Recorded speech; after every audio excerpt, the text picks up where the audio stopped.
आरक्षण पर पीएम मोदी का बड़ा बयान। कांग्रेस के मैनिफेस्टो को फिर कहा मुस्लिम लीग। जामिया यूनिवर्सिटी में मुस्लिम आरक्षण पर क्या कह डाला। आरक्षण इतना बड़ा मुद्दा इस बार कैसे बन गया? आप तो माइक्रोचिप्स और मैन्युफैक्चरिंग इस पे बात हो रही थी, लेकिन आपको बार बार हम आरक्षण पे बात करते हुए क्यों देखना पड़ रहा है? मुझे नहीं करना पड़ रहा है, मुझे सचेत करना है मेरे SC, ST, OBC और अति पिछड़े भाई बहनों को, क्योंकि इनको अंधेरे में रख करके ये लोग लूट चला रहे हैं। और चुनाव एक ऐसा समय है कि जो सबसे बड़ा संकट आ रहा है उससे देशवासियों को मुझे जागरूक करना चाहिए। और इसलिए मैं आग्रहपूर्वक जनता जनार्दन को समझा रहा हूं, क्योंकि ये दो चीजें हो रही हैं। एक, भारत के संविधान की मूल भावना का हनन हो रहा है, संविधान की मर्यादाओं को तार तार कर दिया जा रहा है, और वो भी अपनी वोट बैंक की राजनीति के लिए। अब मुझे याद है, मैंने हाउस में कभी कांग्रेस के नेताओं को सुना तो वो ये कहते थे कि PSU का प्राइवेटाइजेशन कर रहे हैं आप, तो आप आरक्षण मिटा देना चाहते हैं। अब रियलिटी तो है नहीं, गप्पाजी कर रहे थे।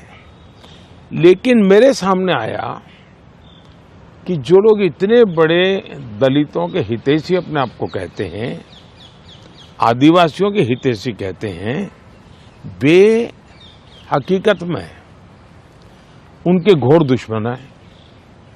इन्होंने रातों रात एजुकेशनल इंस्टीट्यूशंस को माइनॉरिटी इंस्टीट्यूशंस बना दिया। माइनॉरिटी इंस्टीट्यूशन बना दिया तो उन्होंने आरक्षण उसमें खत्म कर दिया।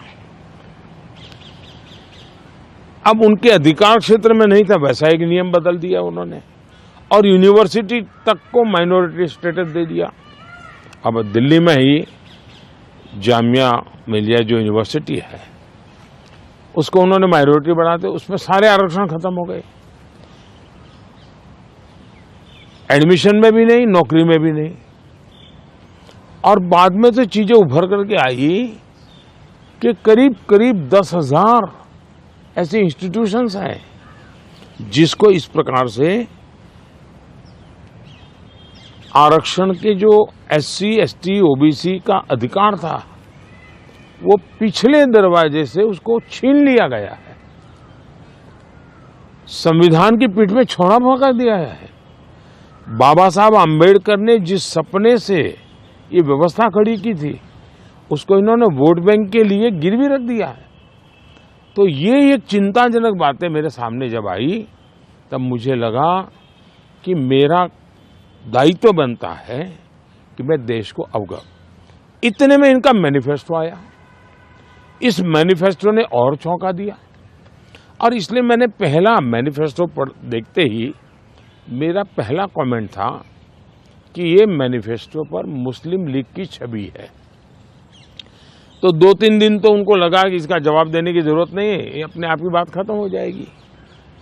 जब उन्होंने कोई जवाब नहीं दिया तो फिर मैं एक एक चीज खोलने लगा। जैसे इस देश में वो ये कहें कि हम खेलकूद में भी माइनॉरिटी के लिए कोटा फिक्स करेंगे। आज पंजाब के मेरे बच्चे जो खेल जगत के अंदर बहुत अच्छा कर रहे हैं, बंगाल के मेरे नौजवान फुटबॉल में बहुत अच्छा कर रहे हैं, उत्तर प्रदेश के हमारे नौजवान जो एथलेट्स में काफी अच्छा कर रहे हैं, अब वो अपनी जवानी उसमें खपा देते हैं। 10-12 साल की उम्र से लेकर के 25-30 साल की उम्र तक पहुंचने तक ये लोग इतना तप करते हैं जी, तपते हैं, शरीर को तपाते हैं। खिलाड़ी ऐसा नहीं बनता है जी। और सुबह रात को नींद नहीं आती, सुबह 4 बजे उठ करके चले जाते हैं। अब कहते हैं नहीं, ये माइनॉरिटी के लिए कोटा होगा। तो मेहनत करने वाला मेरा नौजवान जाएगा कहाँ जी? उनका क्या होगा? दूसरा उन्होंने कहा कि देश में अब जो टेंडर होंगे उस टेंडर में भी वे माइनॉरिटी के लिए आरक्षण करेंगे। मतलब ये हुआ कि आज मान लीजिए कोई कहीं पर बहुत बड़ा महत्वपूर्ण ब्रिज बन रहा है, उस ब्रिज में कौन ब्रिज बनाएगा? तो जिसके पास ट्रैक रिकॉर्ड है, जिसके पास संसाधन है, जिसके पास कैपेबिलिटी है, जो परफॉर्म कर सकता है, सारे उसकी जो रिक्वायरमेंट है उसकी पूरी करता है, उसमें कंपटीशन होती है और कंपटीशन में जो निकलता है उसको टेंडर मिलता है। ये कहते नहीं, ये सब बाद में। अब मुझे बताइए, अगर इसी प्रकार से सिर्फ धर्म के आधार पर कोटा दे देंगे, वो ब्रिज बनेगा, लोग मारे जाएंगे, तो कौन जिम्मेवार होगा? क्या वोट बैंक के लिए आप आने वाली पीढ़ियों को भी तबाह करना चाहते हैं? तो ये ऐसे विषय थे जो कांग्रेस ने अपनी वोट बैंक की खातिर मैदान में उतारे। तब मेरा कर्तव्य बनता है कि मैं मेरे दलित भाइयों के अधिकार के लिए लड़ूं, मेरे आदिवासी भाई बहनों के अधिकार के लिए लड़ूं, मेरे ओबीसी पिछड़े भाई बहनों के अधिकार के लिए लड़ूं, और इसलिए मैं लड़ाई लड़ रहा हूं। भारत के संविधान की मूल भावना का हनन हो रहा है, संविधान की मर्यादाओं को तार तार कर दिया जा रहा है, और वो भी अपनी वोट बैंक की राजनीति के लिए। अब मुझे याद है, मैंने हाउस में कभी कांग्रेस के नेताओं को सुना तो वो ये कहते थे कि पीएसयू का प्राइवेटाइजेशन कर रहे हैं आप, तो आप आरक्षण मिटा देना चाहते हैं। अब रियलिटी तो है नहीं, गप्पाजी कर रहे थे। लेकिन मेरे सामने आया कि जो लोग इतने बड़े दलितों के हितैषी अपने आप को कहते हैं, आदिवासियों के हितैषी कहते हैं, वे हकीकत में उनके घोर दुश्मन हैं। इन्होंने रातों रात एजुकेशनल इंस्टीट्यूशंस को माइनॉरिटी इंस्टीट्यूशंस बना दिया। माइनॉरिटी इंस्टीट्यूशन बना दिया तो उन्होंने आरक्षण उसमें खत्म कर दिया।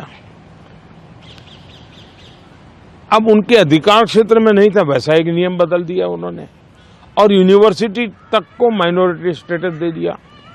अब दिल्ली में ही जामिया मिलिया जो यूनिवर्सिटी है, उसको उन्होंने माइनॉरिटी बनाते, उसमें सारे आरक्षण खत्म हो गए।